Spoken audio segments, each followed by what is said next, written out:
Des scènes dramatiques à la frontière serbo-hongroise. Des centaines de migrants tentaient encore hier soir de forcer un cordon de police. Ils essaieraient d'éviter d'être enregistrés par les autorités hongroises, de peur que leur voyage ne s'arrête dans les camps de réfugiés en Hongrie.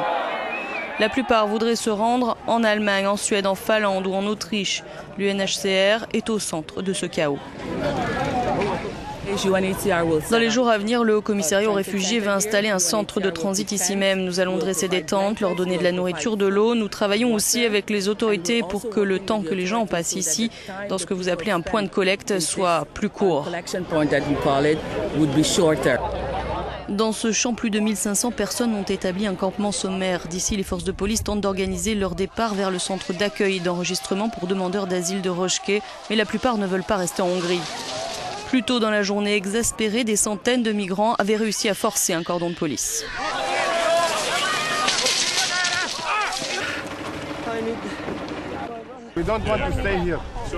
Je ne veux pas rester ici, qu'ils nous laissent aller au centre d'accueil en marchant, ou plutôt qu'ils nous laissent aller librement vers l'ouest en bus ou en taxi.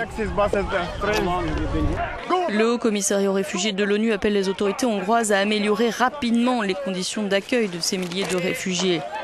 En réponse, le gouvernement hongrois a déclaré vouloir accélérer la construction de la barrière à la frontière avec la Serbie.